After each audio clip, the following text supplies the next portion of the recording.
Well, hello. Greetings, traveler.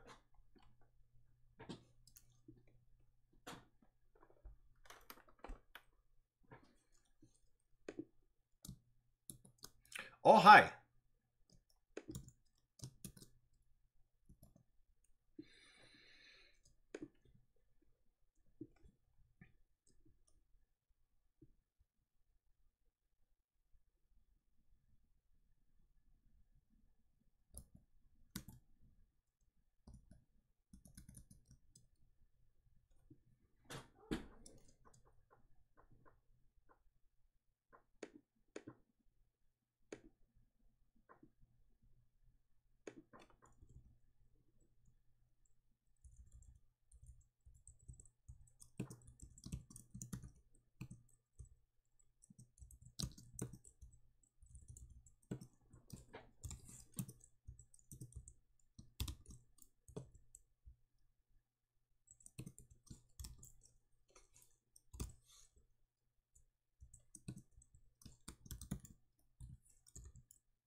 Morning, Haley. Morning, Rhea.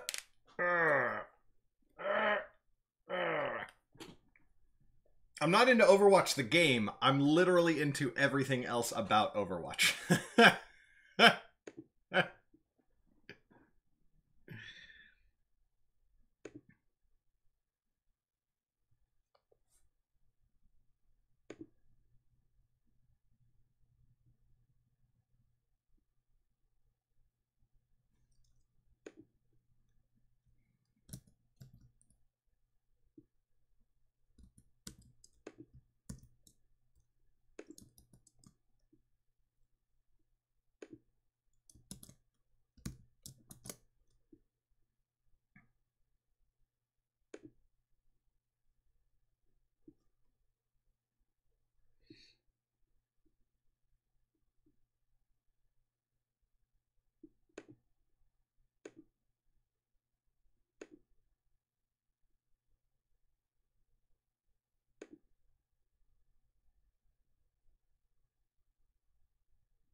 Plooney Man.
Morning, morning, morning, morning, morning, morning.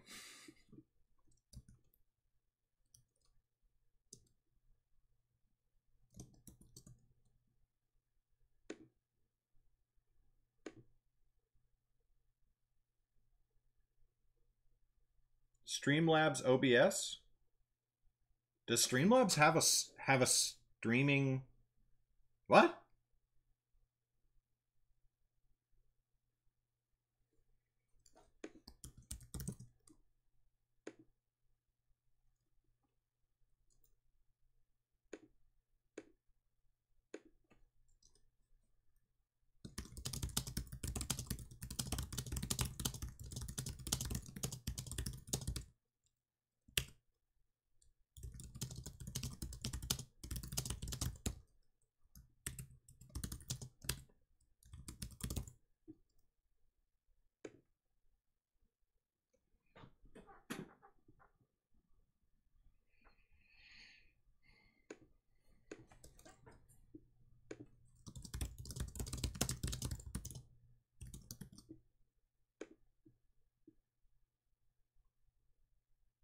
Well, I am very interested in that.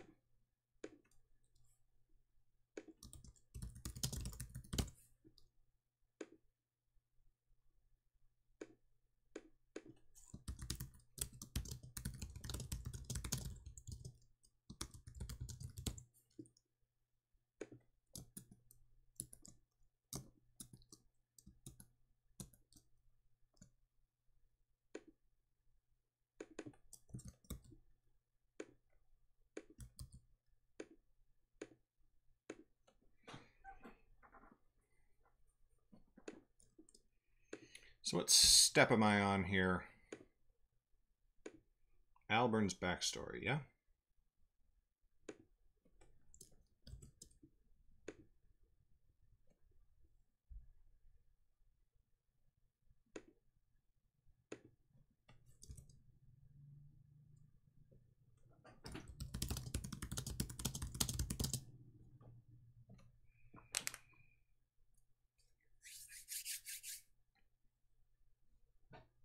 Oh, Sombra's wonderful.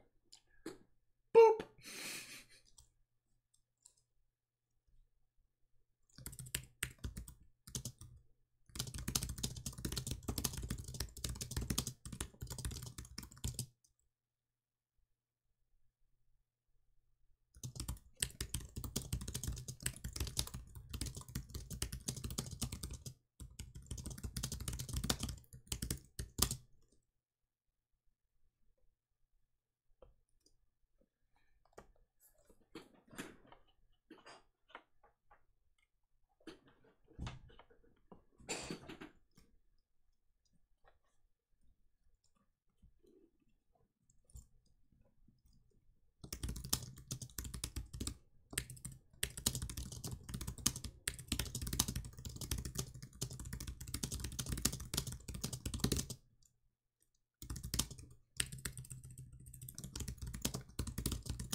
I am a ninja.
You know, Haley, you're not wrong.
I did, Ria. Sorry. I even thought that I acknowledged that I saw your message, but I clearly did not. Let me see here.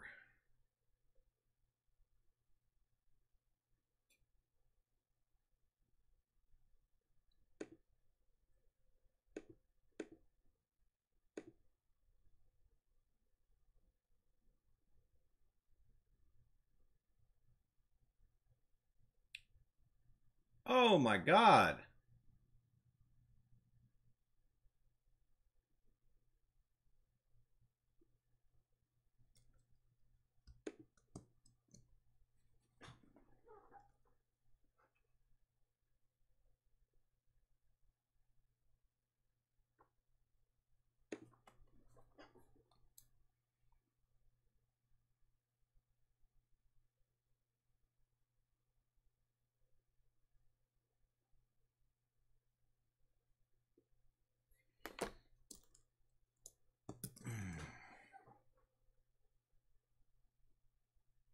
Oh, the scale.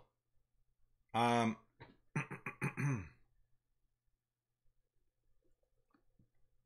I've just seen the Bookstagram thing.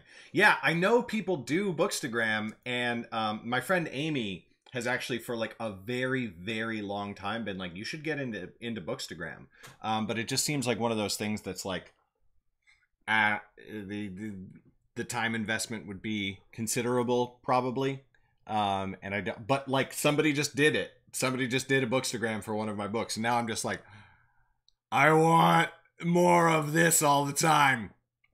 Um, that scale, Rhea, is 10 miles.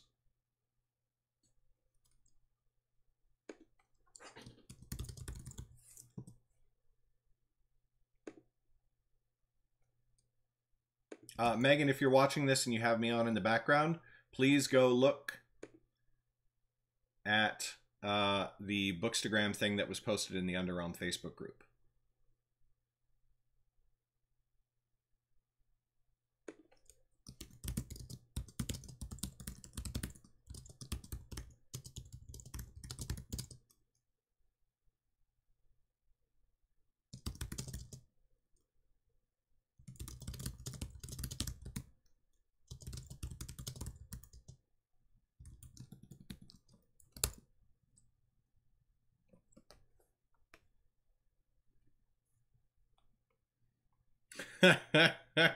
Basically, you just set up a really nice photo centering your book, and then you post it.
God, that looks good.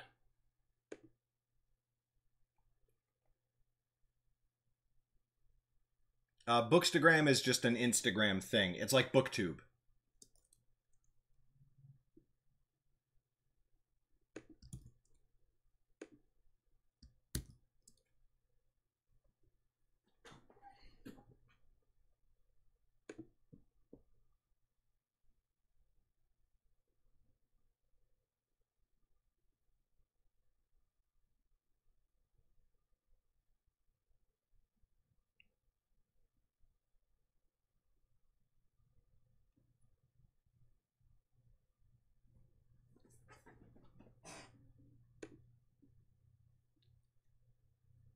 Pew pew pew pew pew pew.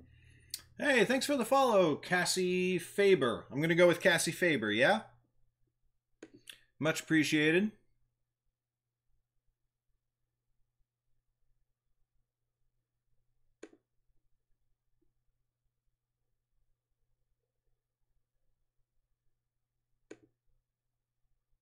Hey, what's up, WC Studio?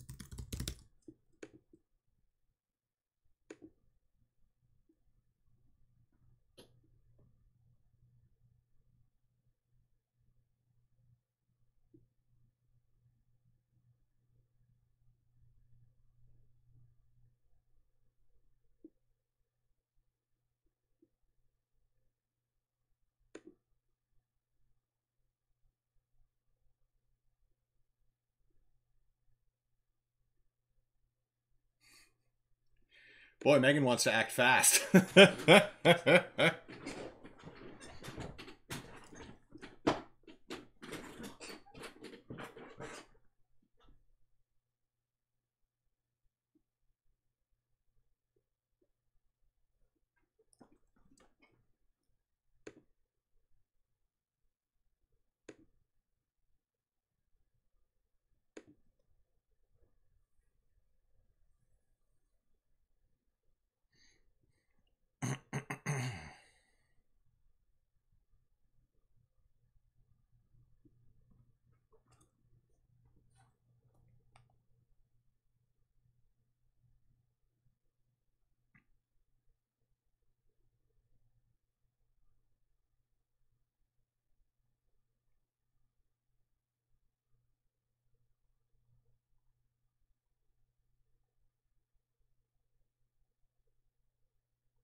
Pretty good, WC Studio.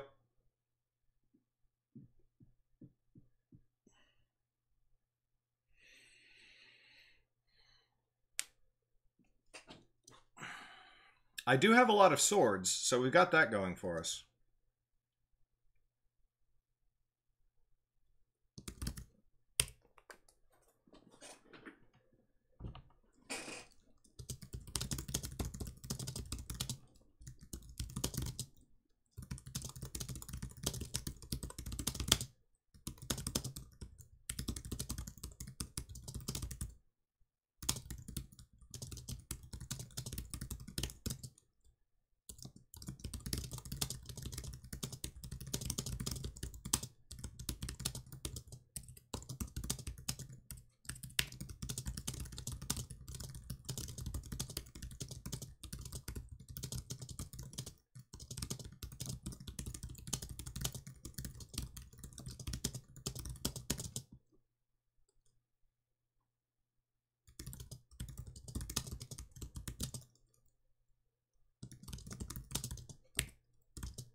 Oh, I also have... Where's my old keys?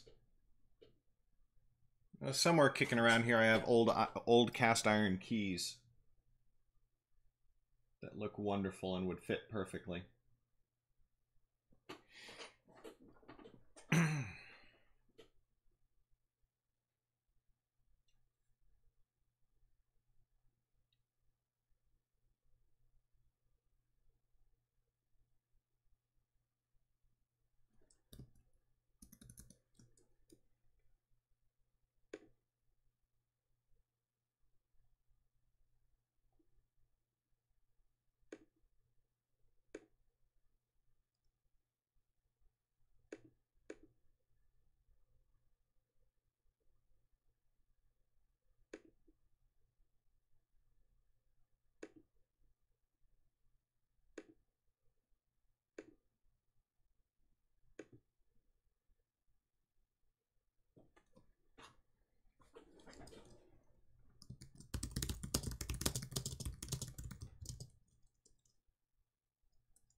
For marketing purposes.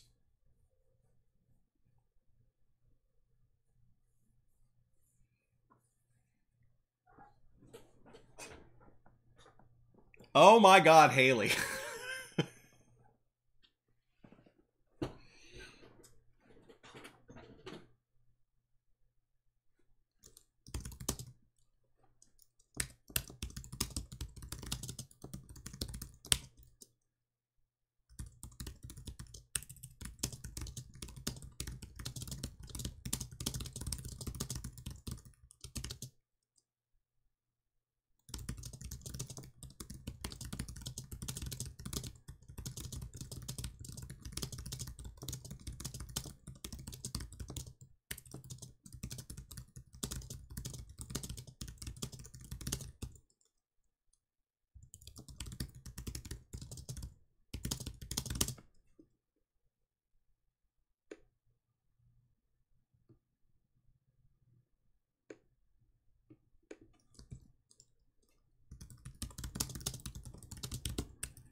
Haley, goddammit.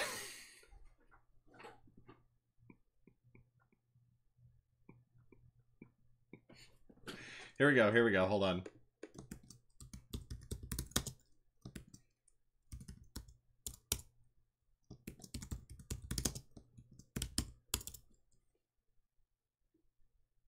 Ah, too soon.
Okay, okay, okay. Okay. It's too much.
I mean, to be fair, I have made a bunch of sword jokes in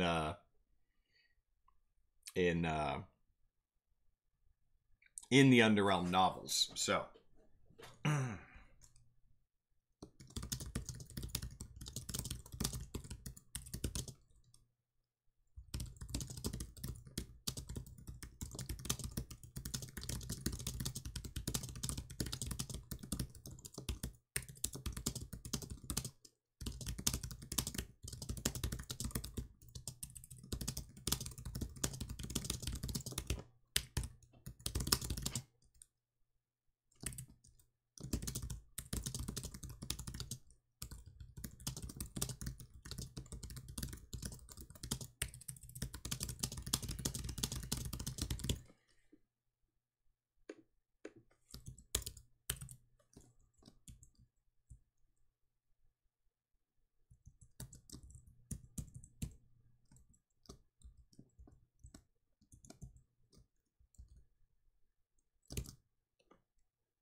we did not joke about sword. We did not. Oh, hi, Garrett.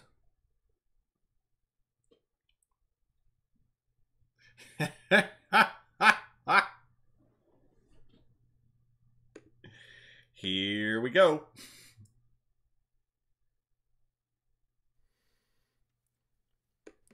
Elmo just got the new guitar, and Elmo loves playing guitar. Elmo loves playing the G-string.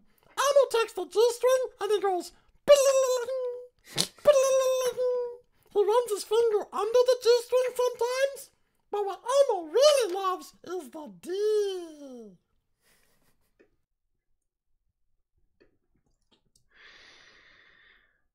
Yep.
Megan, if you're still watching, I sent you a quick text. If you could check on that, that would be awesome.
Oh, hey everyone.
Oh, I forgot about that.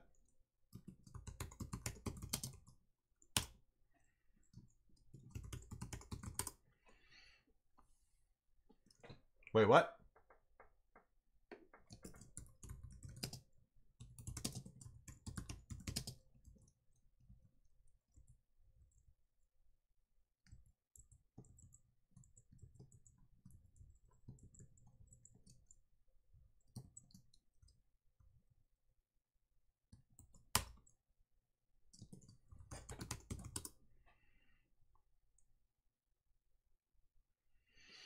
There we go.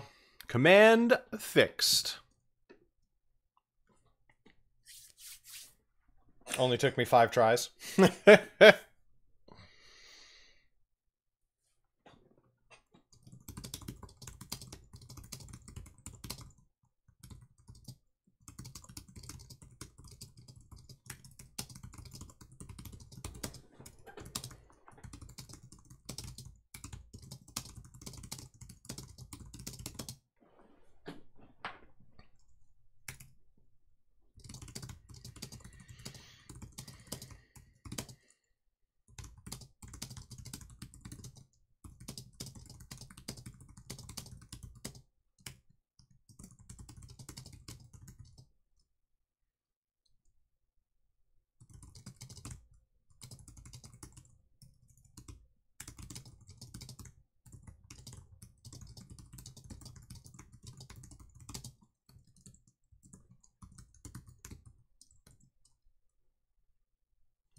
Well played.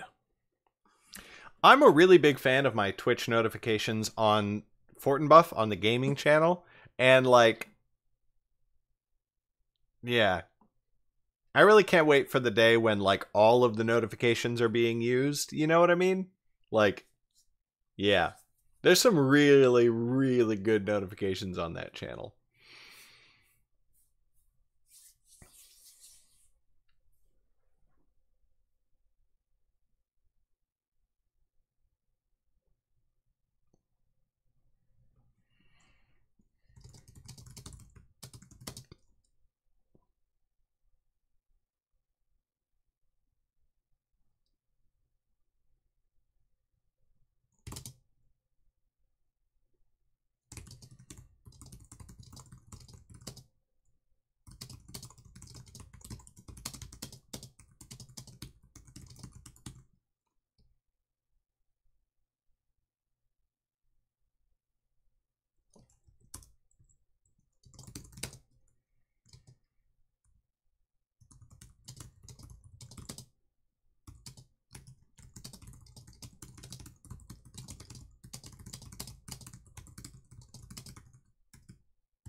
Pew, pew, pew, pew, pew.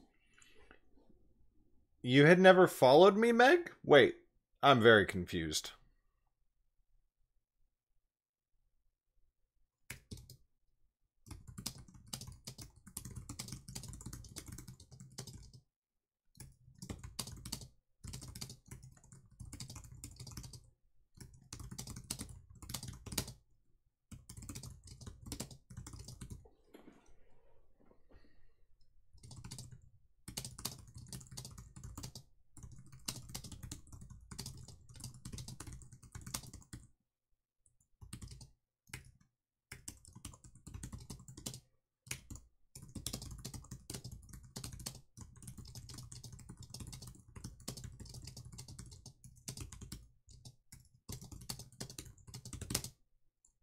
Is it really loud? I can turn it down.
Yeah, Bodegazilla comes by every once in a while. Trying to remember the last time we've seen him. I feel like we've seen him a couple times in the last couple weeks.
All right, we've been going for an hour. I'm going to take a quick break. BRB.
Hey, we're back.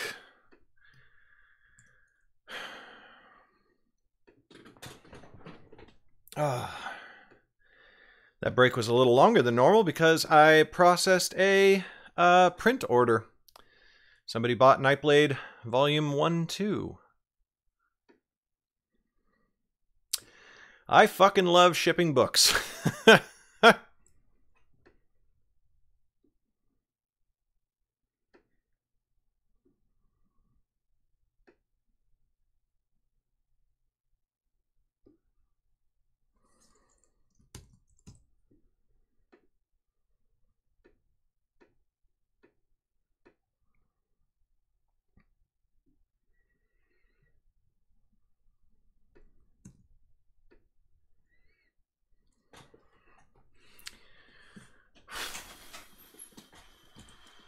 Quick question, babe.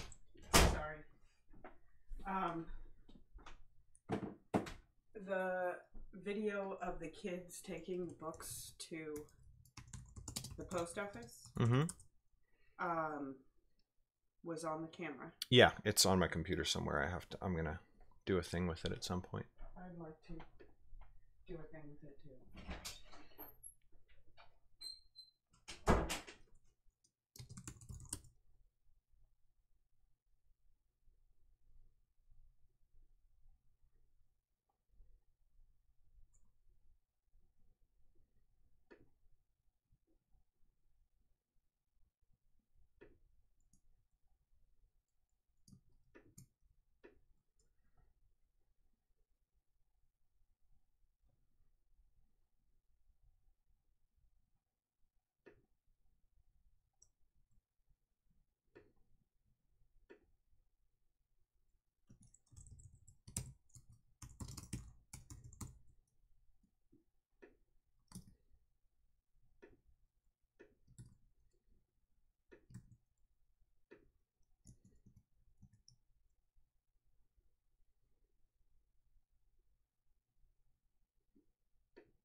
Twitch, please.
Does anybody want to hear a brief song that I saw online that I thought was very good?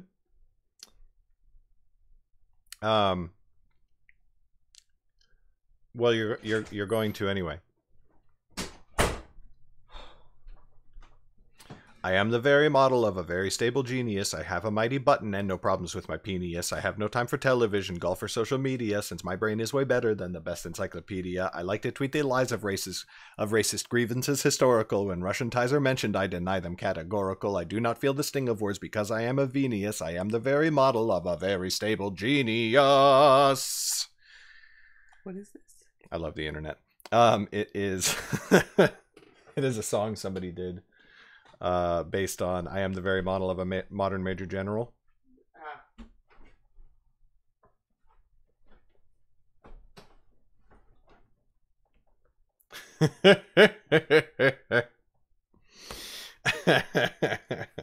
It's been a while since we've seen the singing command.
Hey, what's up, Chris?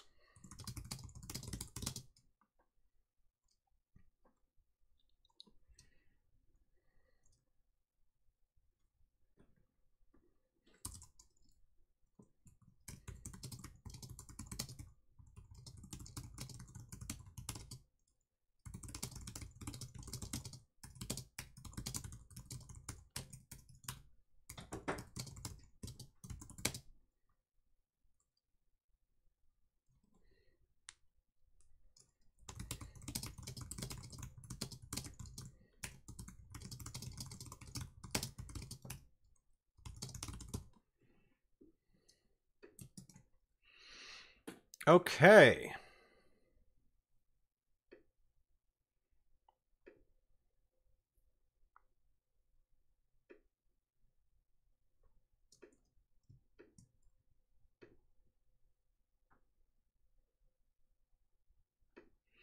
Time to break these suckers down into Snyder beats.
What's OWL, Rhea? Oh, man, I'm sorry to hear that, Chris. I know that feeling, trust me.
One sec, everybody.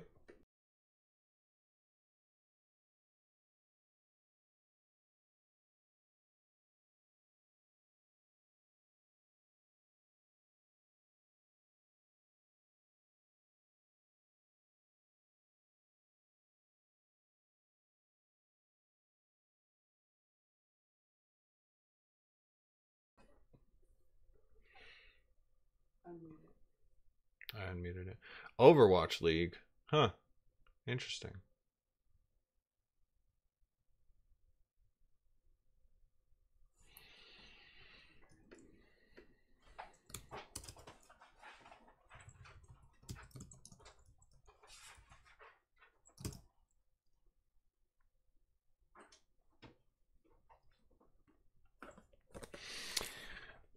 Opening image.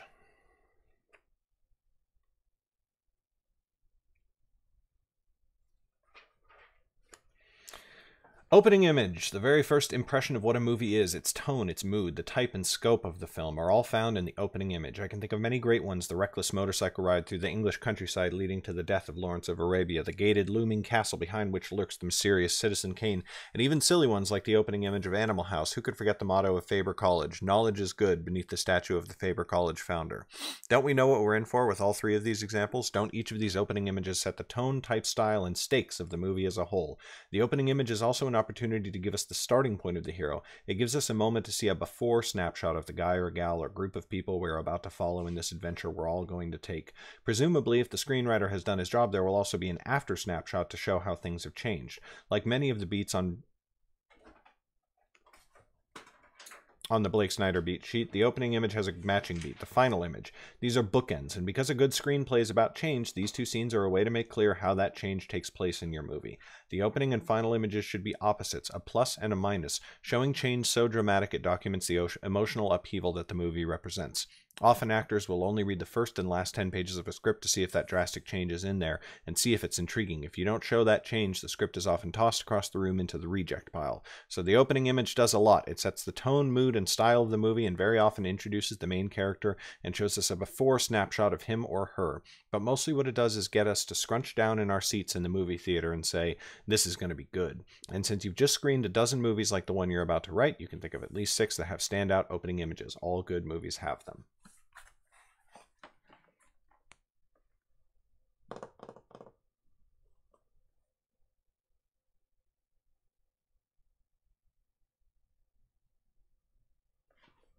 So we actually have 2 opening images, and they're both equally important. The first is in the present, the second is in the past.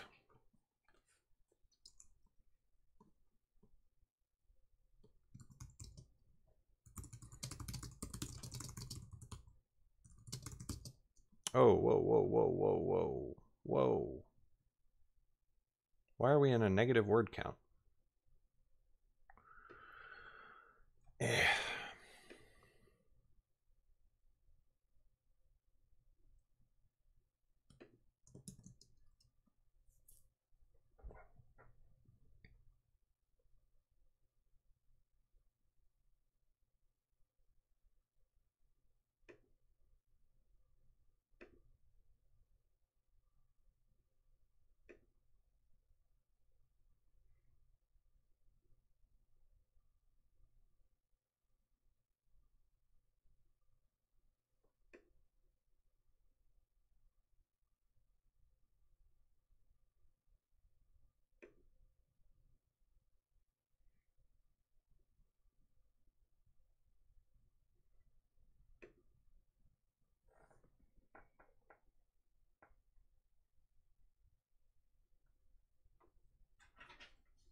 Well, we were at 1668.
Theme stated.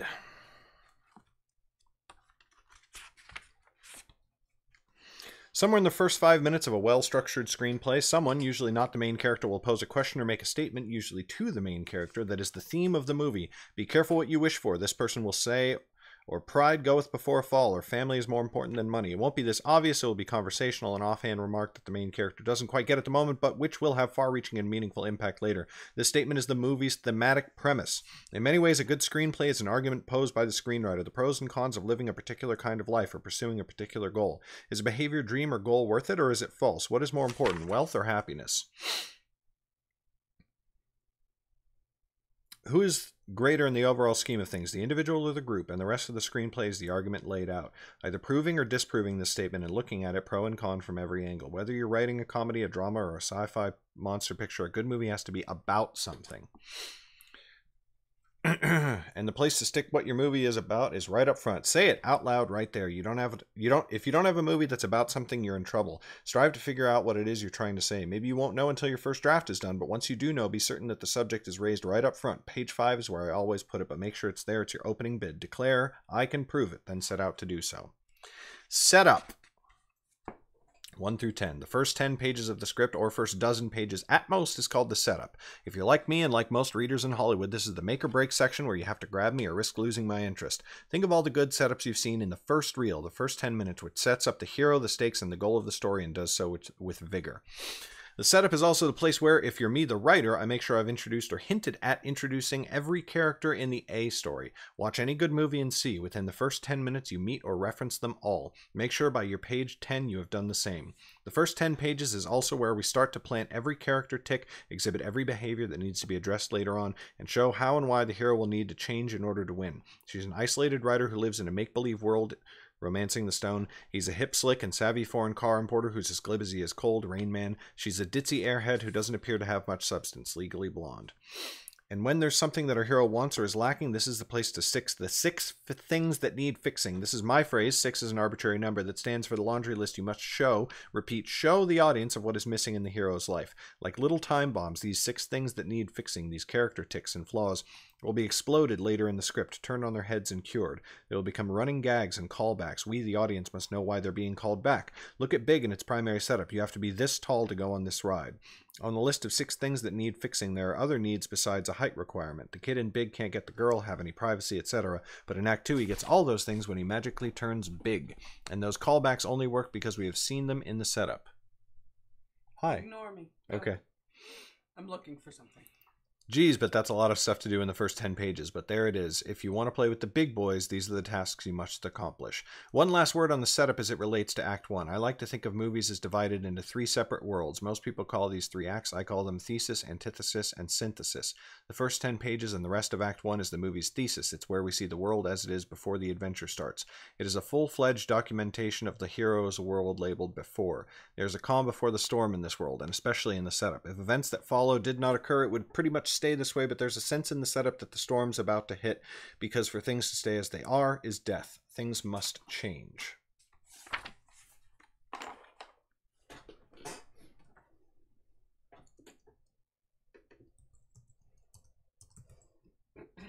What are you looking for?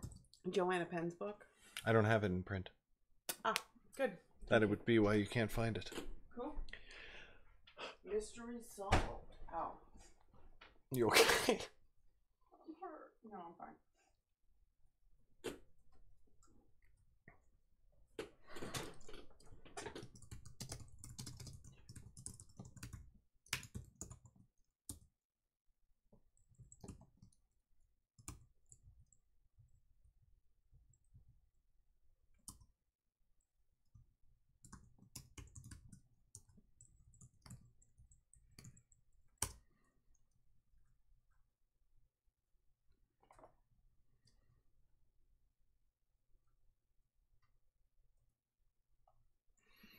What are Mag's 6 things to fix?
Catalyst, the package that arrives in Romancing the Stone, which will send Joan Wilder, Kathleen Turner, to South America. The telephone call that informs Tom Cruise his father has died in Rain Man. The dinner at which Reese Witherspoon's fiancé announces he's dumping her in Legally Blonde. These are the catalyst moments. Telegrams, getting fired, catching the wife in bed with another man, news that you have 3 days to live, the knock at the door, the messenger. In the setup, you, the screenwriter, have told us what the world is like, and now in the catalyst moment, you knock it all down. Boom. I frankly love the catalyst moment, and I really miss it when I don't see it done or done well. Have to have it. Like my pet peeve, the lack of decent save the cat scenes in hip slick movies. This is another one that bugs me when it's not there. I like the catalyst moment because it's life. Those moments happen to all of us, and life-changing events often come disguised as bad news. Like many of the beats in the Blake Snyder beat sheet, the catalyst is not what it seems. It's the opposite of good news, and yet by the time the adventure is over, it's what leads the hero to happiness. When I'm writing a screenplay, my catalyst moment will float around for the first couple of drafts. The setup will be too long, and the story is clogged with details, and that page 12 catalyst beat is somehow, mysteriously, on page 20. Well, cut it down and put it where it belongs, page 12, and when you start trimming all your darlings away, you'll suddenly realize that's why we have these little structure maps.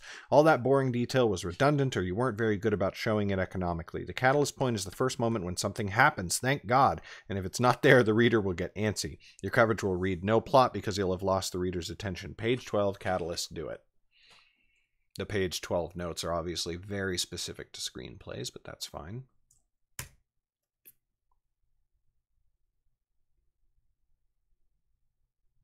I think we're good on the catalyst. Debate.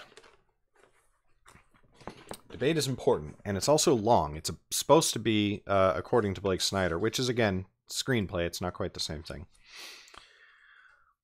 Debate. This is a section of the script between pages 12 and 25 that used to really baffle me. When the telegram comes on page 12 informing me that my sister is being held by pirates, I know what I have to do. So why do I, the writer, have to vamp to the act break until my hero does what he's supposed to do? The debate section is just that, a debate. It's the last chance for the hero to say, this is crazy, and we need him or her to realize that. Should I go? Dare I go? Sure, it's dangerous out there, but what's my choice? Stay here? My writing partner, Sheldon Bull, and I have been working on our Golden Fleece movie. In Act 1, a kid is kicked out of military school and sent home to find his parents have moved. Well, the kid's stuck. He can't go back to military school, and he can't stay where he is. He knows where his parents moved to, so now it's a decision. Should he go on the road to find them? This is our chance to show how daunting a feat this is going to be. Can you imagine? But since it's a comedy, we've also made it funny.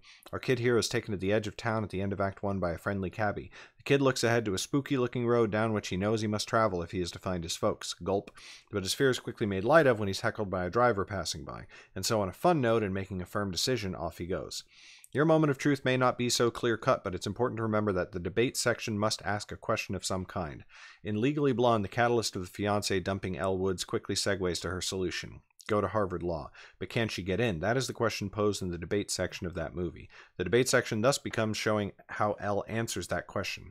And when she manages to zoom her LSATs, create a lascivious admissions video, and get accepted, the answer to the question is clear. Yes, and like the kid hero in our Home Alone on the Road movie, Elle can happily march into Act 2. She has answered the debate question and can now proceed. Megan, the answer to your question is she is definitely not. Oh, that's good. Lindsay Broker is also definitely not. Really? Yeah. If Lindsay Broker was as big as Brandon Sanderson, she'd be a billionaire. Oh, really? Yeah. Because she's self-published. Exactly. So is that the difference? Because he's not self-published? Kind of. Marketing? He's a millionaire, and Lindsay is also a millionaire. Maybe they even make comparable amounts of money. But if he owned if he was selling as many books as he is and getting the movie deals that he is and getting this, that, and the other thing, and he owned 100% of his own titles, he'd be a billionaire. Okay. Yeah. Cool. That answers that question. Thank you.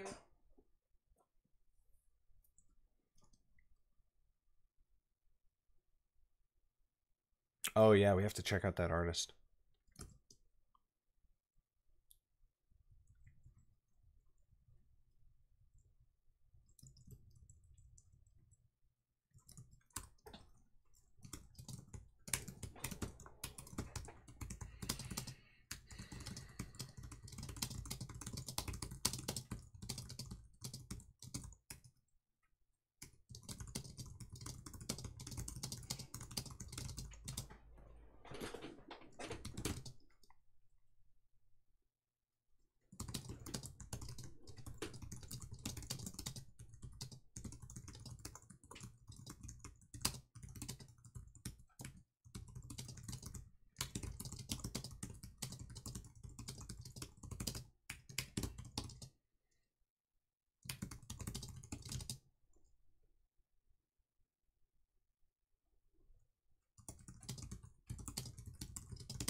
You looking at that artist?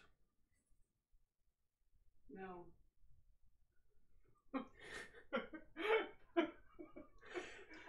I don't remember this either.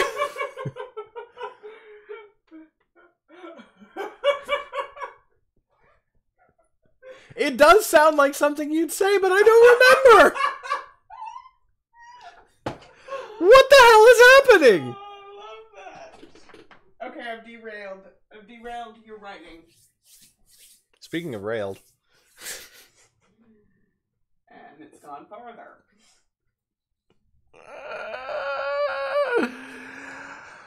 Oh boy.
Yeah, we've run into that issue several times during story meetings. So I'll be talking to Rhea and I'll be like, "Okay, so you know like Avatar: The Last Airbender?"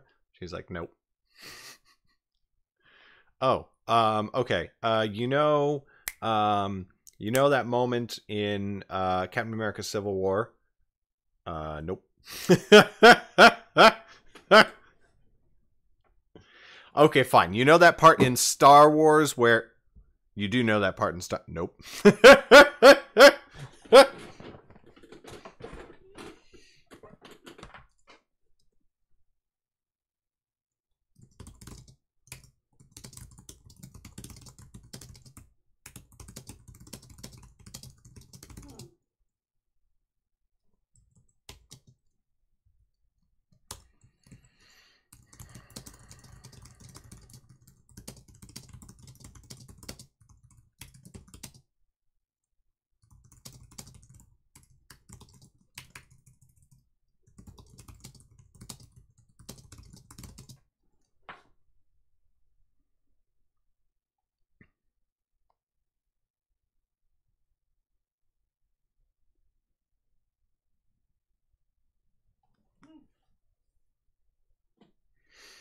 Ah, it's all right.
Break into 2. It happens on page 25. I've been in many arguments. Why not page 28? What's wrong with 30? Don't, please. In a 110-page screenplay, it happens no later than 25. Page 25 is the place where I always go to first in a screenplay someone has handed me. We all have our reading quirks to see what happens on 25. I want to know, 1, if anything happens, and 2, if the screenwriter knows that something should happen. And I mean something big, because that's what's supposed to happen on 25.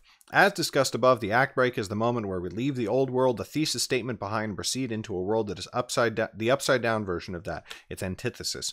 But because these two worlds are so distinct, the act of actually stepping into Act 2 must be definite. Very often when I am writing a screenplay, my new act break will start off vaguely. I'll find that events will draw the hero into Act 2. This is incorrect. The hero cannot be lured, tricked, or drift into Act 2. The hero must make the decision himself. That's what makes him a hero anyway, being proactive. Take Star Wars. The event that prompts Luke Skywalker on his journey is his parents being killed. Those aren't his parents. Come on, Blake.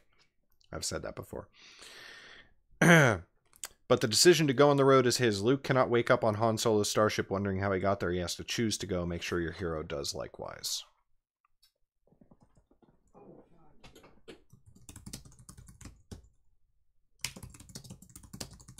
What?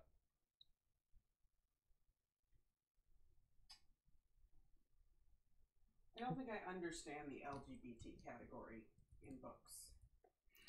Okay. Because I think that the Academy journals could be LGBT books, but all the books in BookBub are half-naked people. They look like romance novels. A lot of them are. Because the focus is on the sexuality, and therefore the focus is on romance. I want to attempt to submit to BookBub to LGBT because I don't know. I think it might be refreshing that it's not just sex. I could be wrong. Okay. I'm not an expert on that, but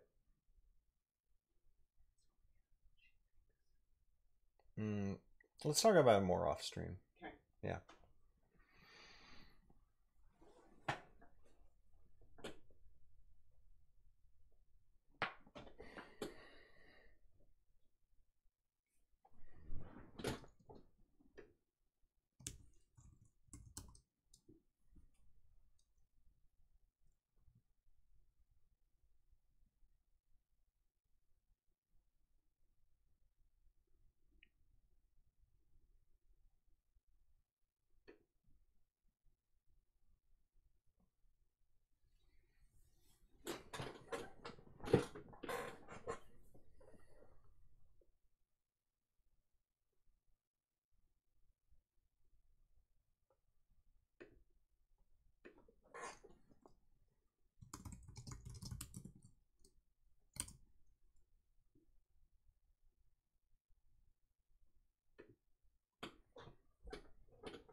B story. The B story begins on page 30, and the B story of most screenplays is the love story. It's also the story that carries the theme of the movie. I also think that the start of the B story, what takes place around page 30, is a little booster rocket that helps smooth over the shockingly obvious A story act break.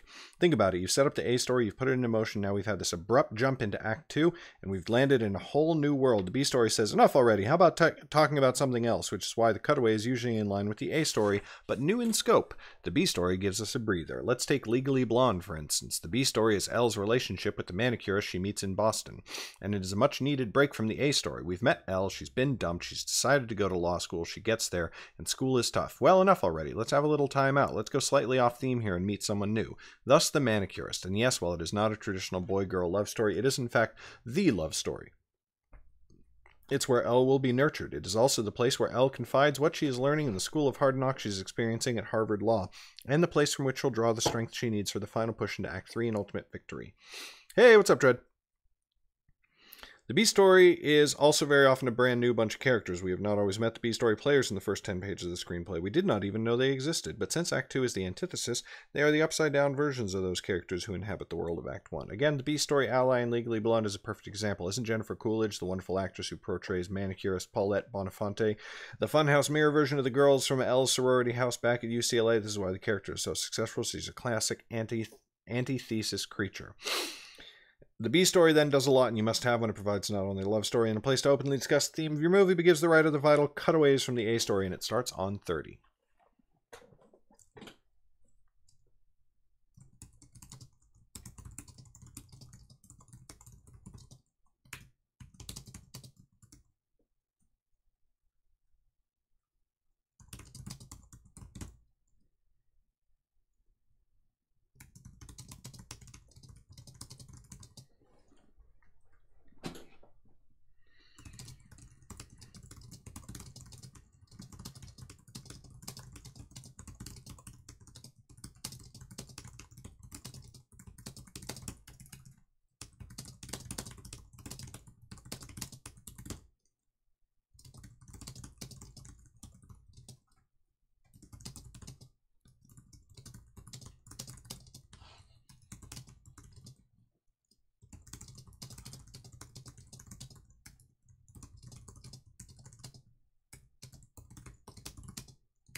I am going through Save the Cat, Lou.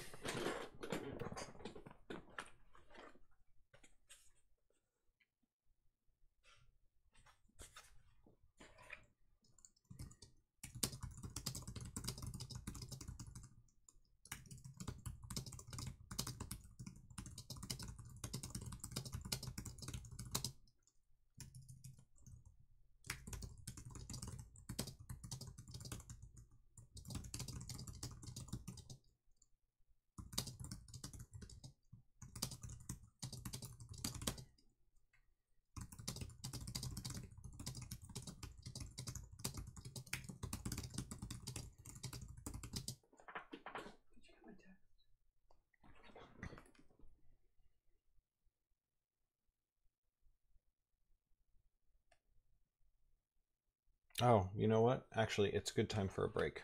It's been almost 2.5 hours. Guys, I'm going to take another short break. Megan also needs my help on something. So I will help her with that, and then I will be right back.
Hey, we're back. Sorry that was a longer break than normal. I needed to grab myself a little snack because it's the afternoon and I hadn't eaten yet today.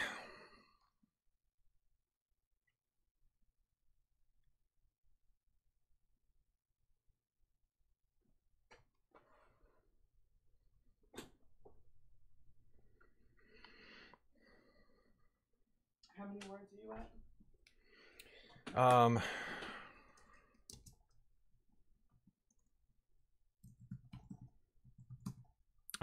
2,500, 2,600.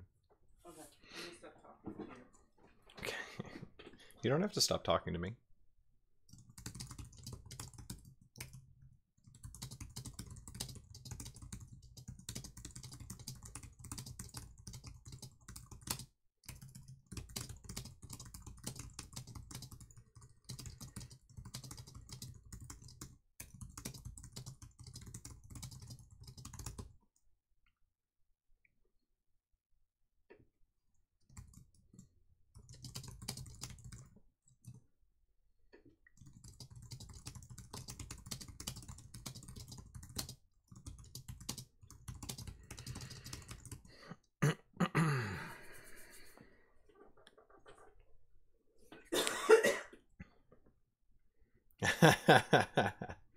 I get that feeling all the time, Lou. Don't worry about it.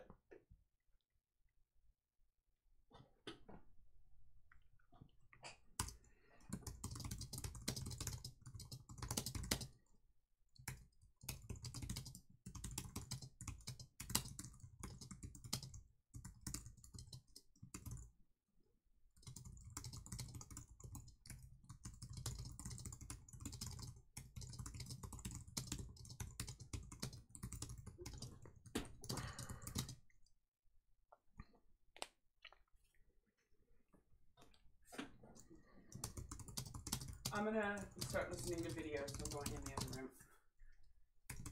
Okay.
Eight, fun and games. The fun and games section is that part of the screenplay that, I like to say, provides the promise of the premise. It is the core and essence of the movie's poster. It is where most of the trailer moments of a movie are found, and it's where we aren't as concerned with the forward progress of the story, the stakes won't be raised until the midpoint, as we are concerned with having fun. The fun and games section answers the question, why did I come to see this movie? What about this premise, this poster, this movie idea is cool? When you, the development exec, ask for more set pieces, this is where I put them, in the fun and games. This, to me, is the heart of the movie. When I discovered what this section of the screenplay needs to do and why it's there, it leapfrogged me ahead 10 places. For me, it happened in the summer of 1989, and it was a definite huzzah moment that is rarely so clear. When I was writing my very first draft of Stop or My Mom Will Shoot, I was sort of stuck. I had this great premise, which was Dirty Harry gets a new partner, his mother. But what was that? What was that movie about? What were the dynamics of the comedy? Many of you, I'm sure, are still asking. Then one day I was sitting up in my office in the Fithian building in Santa Barbara, California, and I had a great idea. The world's slowest chase. What if Joe the cop and his mom are shot at by bad guys, and what if they give chase? But what if instead of Joe jumping behind the wheel and driving, his mom does? And she drives like a mom, complete with holding her arm across Joe's chest when they stop at all the stop signs. When I sold my script and went to my first meeting at Universal, the executive told me that when he read that scene, that's when he decided to buy my script. Why? Because that's when he knew there was something to this idea. I delivered on the promise of the premise. And where did I put that great set piece? Right where it belonged, in the fun and games section of the screenplay. This goes for drama as well. The fun and games in Die Hard show Bruce Willis first outwitting the terrorist. The fun and games in Phone Booth occur when Colin Farrell realizes the seriousness of his predicament. We take a break from the stakes of the story and see what the idea is about. We see the promise of the premise and need not see anything else. I also call it fun and games because this section is lighter in tone than other sections. So Jim Carrey gets to walk around and act like God in Bruce Almighty, and Tobey Maguire gets to try out his oddly onanistic Onanistic? Why have I never looked up that word before?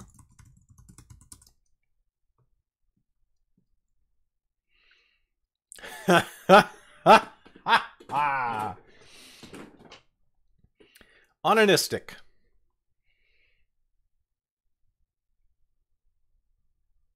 Having to do with masturbation, basically. His oddly masturbatory superpowers, okay? In Spider-Man, it's also where the buddies in all buddy movies do their most clashing. Get it? Fun and games. Learn it, love it, live it.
Midpoint. There are two halves in a movie script, and the midpoint on page 55 is the threshold between them. We can talk about the importance of the two-act breaks, but to me, the midpoint is as important, especially in the early going of laying out a script's beats. I have found in reviewing hundreds of movies that a movie's midpoint is either an up, where the hero seemingly peaks, though it is a false peak, or a down when the world collapses all around the hero, though it is a false collapse, and it can only get better from here on out.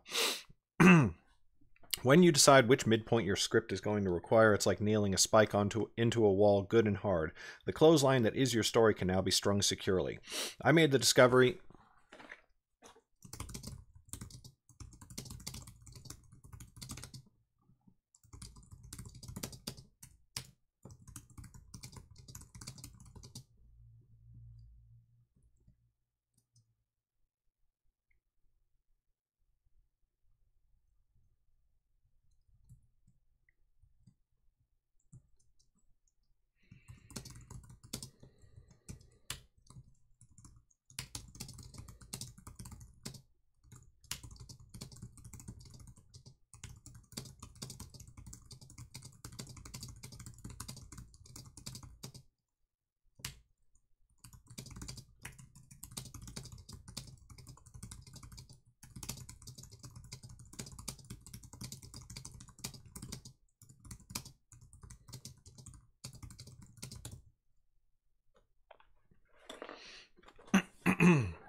I made the discovery of how important this midpoint moment is quite by accident. In the early days of my movie writing career, I used to audio tape movies so I could listen to them in my car when I drove back and forth to meetings between Santa Barbara and LA. The bargain basement tapes I bought, I was dead flat broke at the time, had 45 minutes on each side. By coincidence, the drive between Santa Barbara and Los Angeles is divided evenly by a mountain overpass at exactly the midpoint of the drive. 45 minutes from starting each trip as I hit the top of that hill. Side A of each tape ended, and I had to turn it over to the other side. One night I taped the old comedy classic What's Up, Doc?, directed by Peter Bogdanovich and starring Ryan O'Neal and Barbra Streisand, and I discovered the next day as I topped the mountain crest that the movie was perfectly evenly divided into two halves and that its midpoint was a down. The first half of What's Up, Doc? Ends as fire envelops O'Neal's hotel room. A slow fade brings us to the next day as he wakes up a broken man and finds Barbra Streisand waiting to help him. The fire was, after all, her fault. Imagine the revelation I experienced as I topped the mountain pass and the first half of What's Up, Doc? That I had taped came to an end. The movie had two even halves. The power and the purpose of a strong midpoint was forever clear to me. After that, I began to see how many movies had midpoints that changed the whole dynamic of the film, but the midpoint does more than present an up or down. You will hear the phrase, the stakes are raised at the midpoint in a lot of script meetings, because they are. It's the point where the fun and games are over. It's back to the story. It's also the point where if you have a false victory, where say the hero has been given an out-of-the-bottle bit of magic, he gets everything he thinks he wants, but it's a false victory because the hero has a ways to go before he learns the lesson he really needs. It just seems like everything's great. The midpoint has a matching beat in the Blake Snyder beat sheet on page 75 called All Is Lost, which is described as false defeat. These 2 points are a set. It's because the two beats are the inverse of each other. The rule is it's never as good as it seems to be at the midpoint, and it's never as bad as it seems to be at the All Is Lost point, or vice versa. In the What's Up, Doc? Example, Ryan O'Neal actually wins the coveted prize at the All Is Lost moment on page 75, but it is a false victory, tainted by the rogues gallery of crooks descending on the awards ceremony and setting the action of Act 3 into motion. The midpoint and All Is Lost moments of What's Up, Doc? Represent those for a down midpoint. The midpoint is either false victory or false defeat, and the All Is Lost is the opposite of it. Don't believe me? Check out the movies you rented in your genre and see if this midpoint All Is Lost axis isn't in every single one.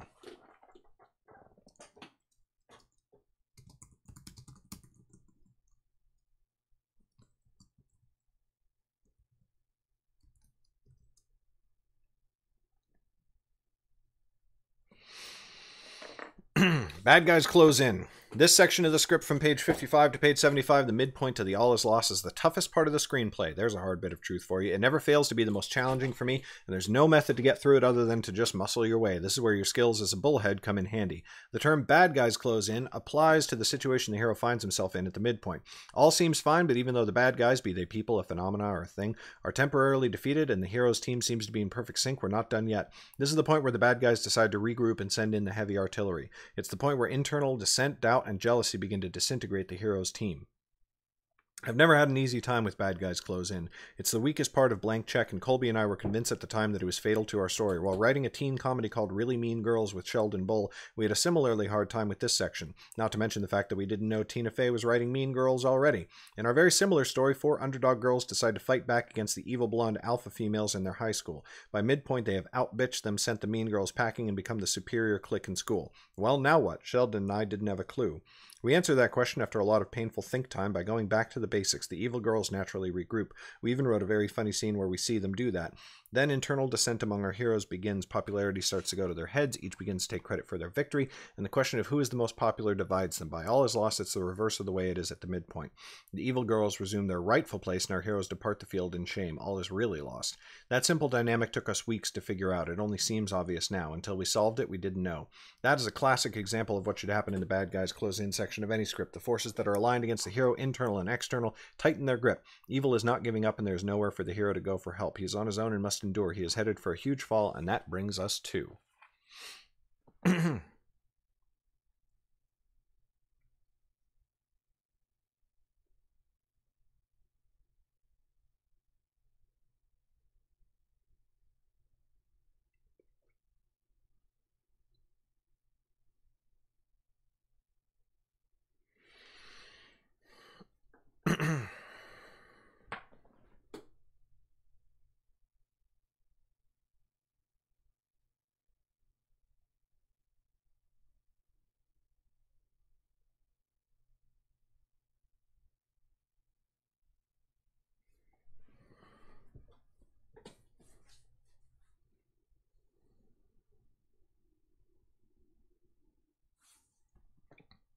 So all is lost is going to be a false victory. What takes us to a false victory?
Hey, what's up, Mary Duke? Long time no see. Yes, reading from Save the Cat.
Oh, well, I'm super glad it's helpful, Mary. Great to see you, by the way.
All is lost.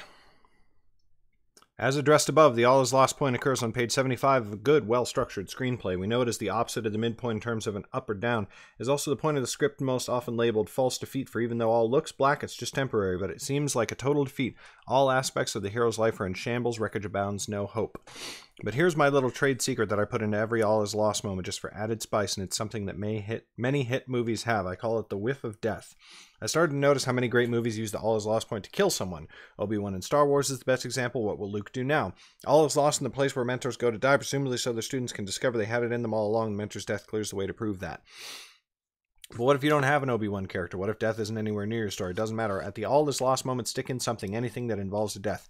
It works every time, whether it's integral to the story or just something symbolic. Hint at something dead here. It could be anything. A flower in a flower pot, a goldfish. News that a beloved aunt has passed away. It's all the same.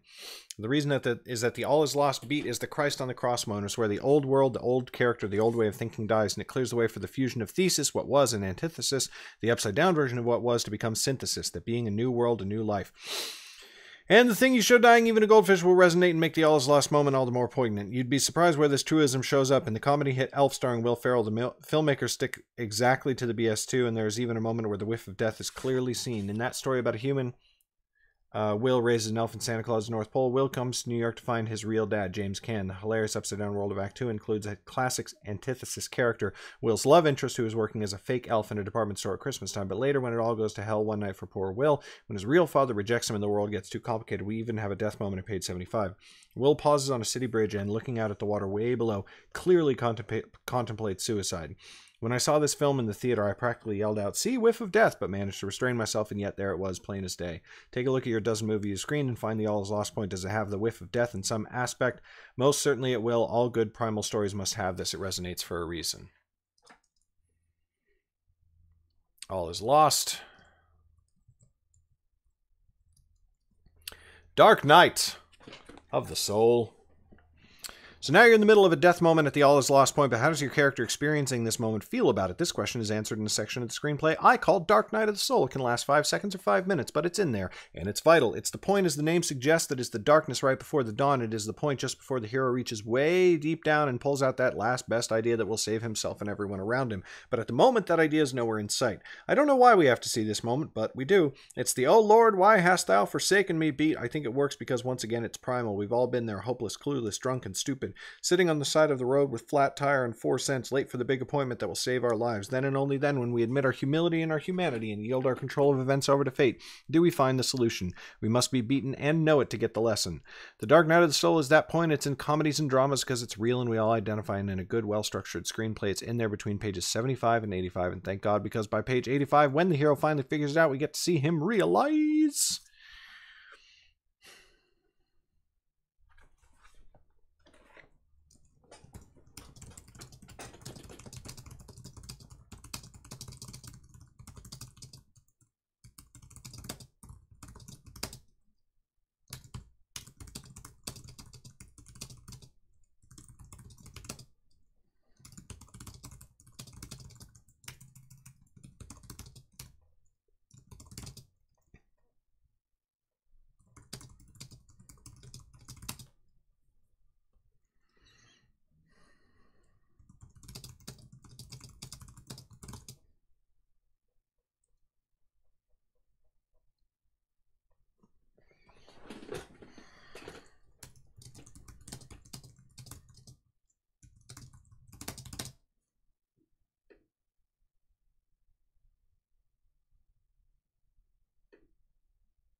Well, I will say, Ria, that it's possible to go too far in either direction.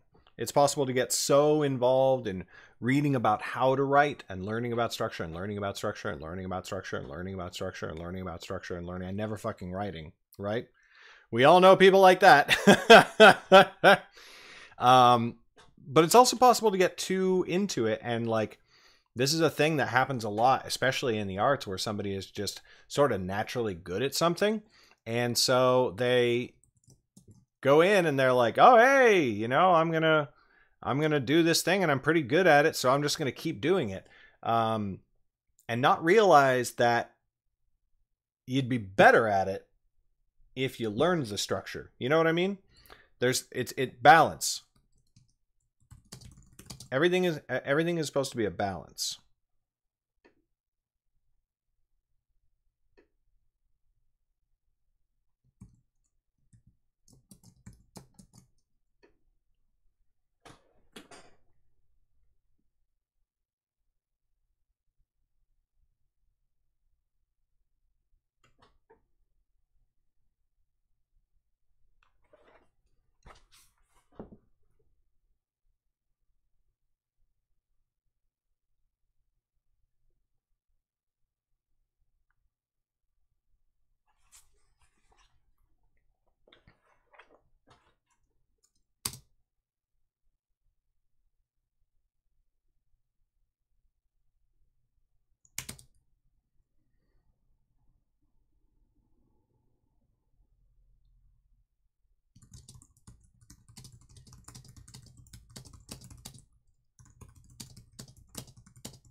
Break into 3. Huzzah, the solution. Thanks to the characters found in the B story, the love story. Thanks to all the conversations discussing theme in our B story. And thanks to the hero's last best effort to discover a solution to beat the bad guys who've been closing in and winning in the A story. Lo, the answer is found both in the external story, the A story, and the internal story, the B story, which now meet and intertwine. The hero has prevailed, passed every test, and dug deep to find the solution. Now all he has to do is apply it.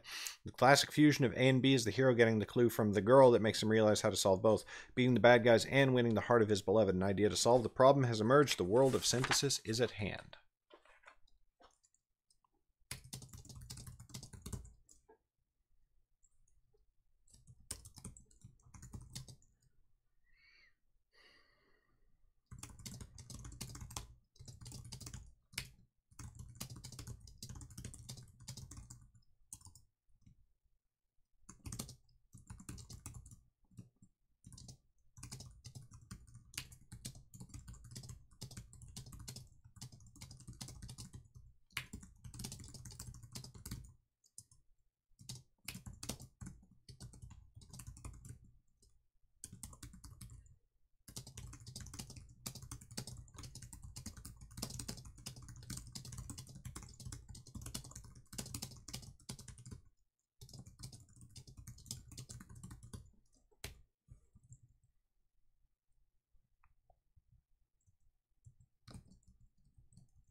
All right.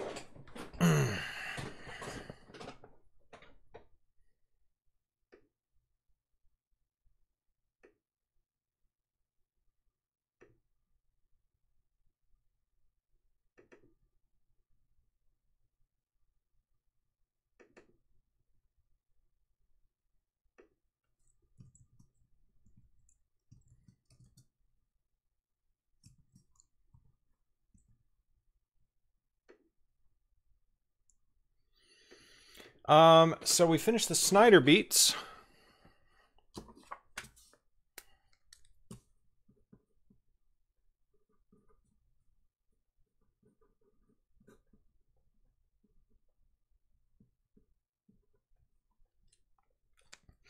And did 34 words.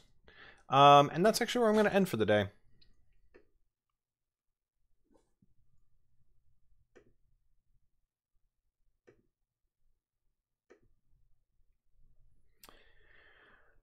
I'd say that's a pretty kick-ass accomplishment for the day. Tomorrow we should be able to bang out the Snyder beats for book 2 and book 3. We also won't be reading out loud from the book every single time.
Yes, we're doing the entire Tales of the Wanderer Volume 1 all at once.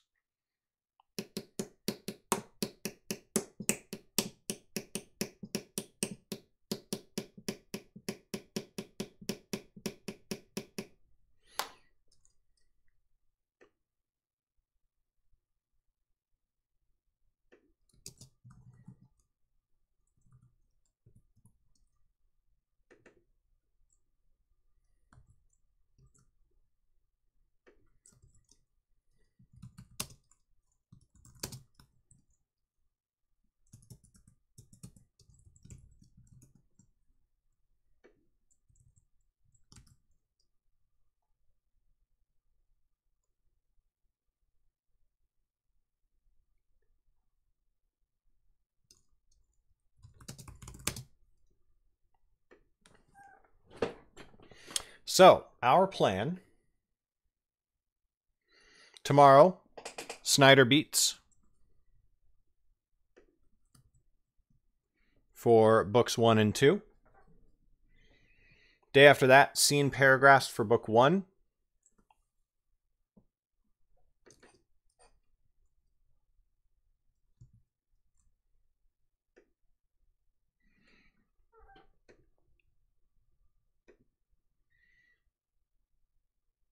Day after that, scene paragraphs for book 2. On Monday, scene outlines for book 1. We probably can't do that in one day. Tuesday.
So, book 1 scene outlines on Tuesday.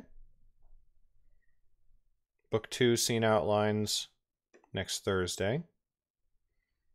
Book 1 final outline pass next Friday, the 19th. Then we write the first draft of book 1. Hey, what's up, Nirax? No,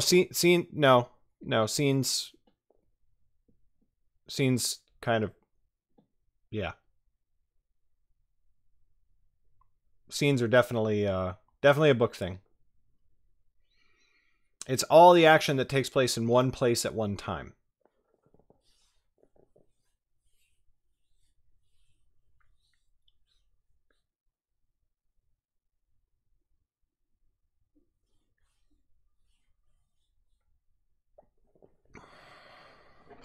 Yes, also what Lou said.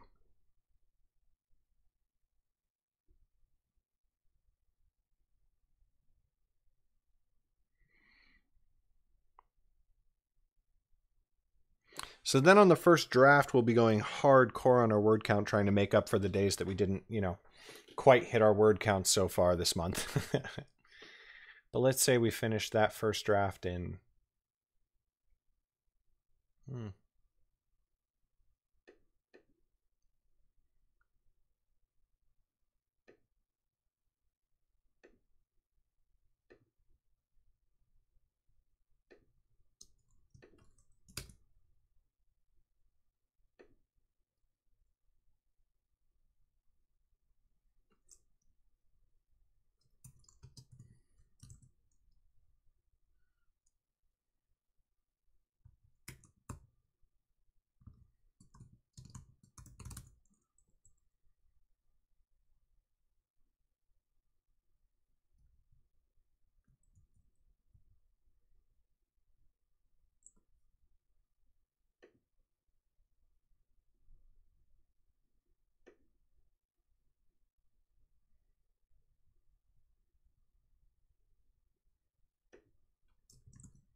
So let's give ourselves 2 weeks on each first draft.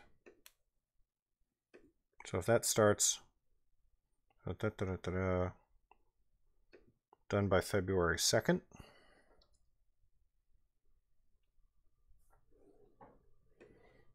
Then we do that. Book 3 scene paragraphs on the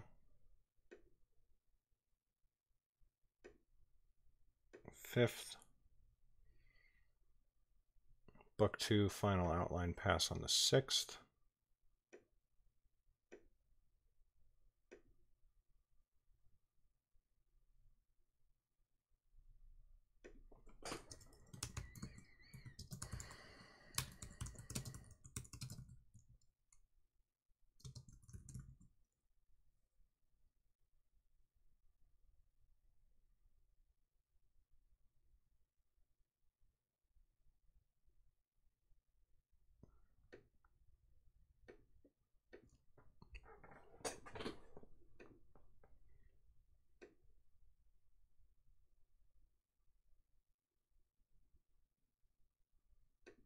February 20th. Scene outlines by February 22nd. Final outline February 23rd. Whoops. February 23rd.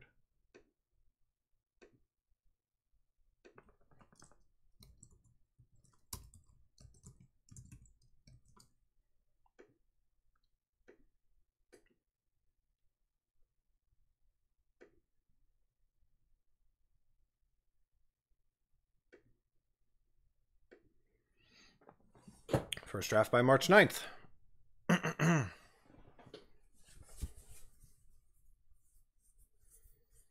Depends, Nirax. All very much depends. Generally, I have about 40 chapters. Sometimes those are single scenes. Sometimes they're multiple scenes. And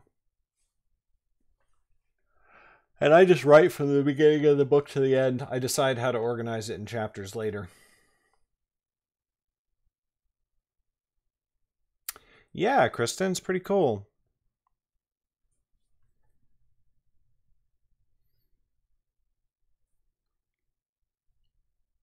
Interesting. So these are the goals that I want to hit. And this is when I want to hit them.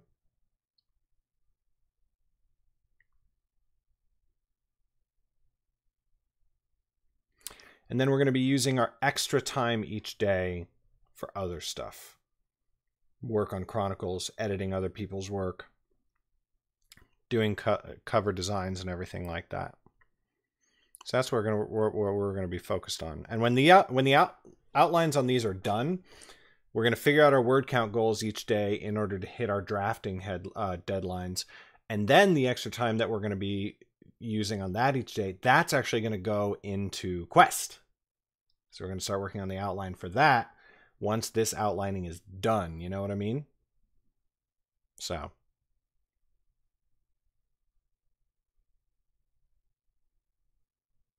We'll see how it goes. All right, that's going to be it for me. Sound a little Italian there. That's going to be it for me. Fettuccini. Yeah. I'm going to go work on some YouTube stuff, which is all very exciting. And I can't wait to see you on the next stream, whenever that is. Whenever that is. Tomorrow morning is when that is. Thanks so much for coming and hanging out. Good to see you, Lou and Nirax and Ria and Kristen and everybody. Catch you next time. Bye.